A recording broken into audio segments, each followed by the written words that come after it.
The main function of the circulatory system is to transport the needed materials to the cells and waste materials from the cells. The circulatory system has three main parts: the vascular system or the blood vessels, the blood, and the heart.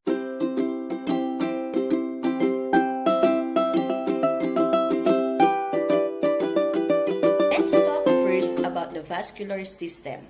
The vascular system through which blood flows consists of three types of blood vessels. We have the arteries, the veins, and the capillaries. When we say arteries, they are the blood vessels that carry blood away from the heart and transport it to the rest of the body, while the veins carry blood back to the heart from the rest of the body. And the capillaries are the very tiny tubes into which an artery branches. They connect arteries to veins in addition to facilitating exchange of certain elements between your blood and tissues. Ang arteries ay ang klase ng blood vessel kung saan ito yung nagdadala ng dugo mula sa puso papunta sa iba't ibang parte ng katawan. Kabaligtaran naman ito ng veins kung saan ito naman yung dinadaanan ng dugo pabalik sa ating puso mula sa iba't ibang parte ng katawan. At ang capillaries naman ay ang maliliit na klase ng blood vessel na nagdudugtong ng veins at ng arteries. So how can we describe the structure of blood vessels? For arteries and veins, there are three kinds of tissues. There is a single innermost layer of epithelial cells, a middle layer of smooth muscles arranged in circular manner around the vessel, and the outermost layer of tough connective tissue and some elastic fibers and nerve cells.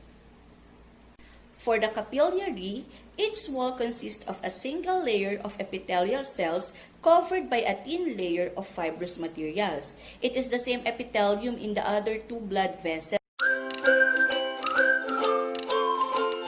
Let's discuss blood pressure.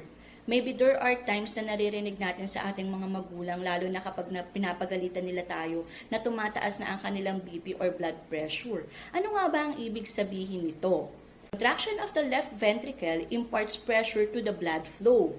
This pressure drives the blood through the blood vessels. In turn, the blood rushing out of the ventricle imparts pressure on the wall of the artery. The impact causes the wall of the artery to expand.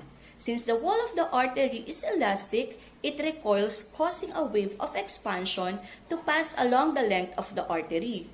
This is the origin of the pulse, which you can feel from the arteries at the neck. It also causes the blood to flow through an artery in spurts. The wave of the recoil along the wall of the artery helps push blood farther onto the capillaries. After traveling through the arteries and capillaries, the pressure of the blood is reduced considerably by the time the blood reaches the veins as a result of rubbing against the walls of the vessels. Since the pressure is weak, it is not possible for the blood in large vein to flow backward because the blood is prevented by the presence of valves along the veins.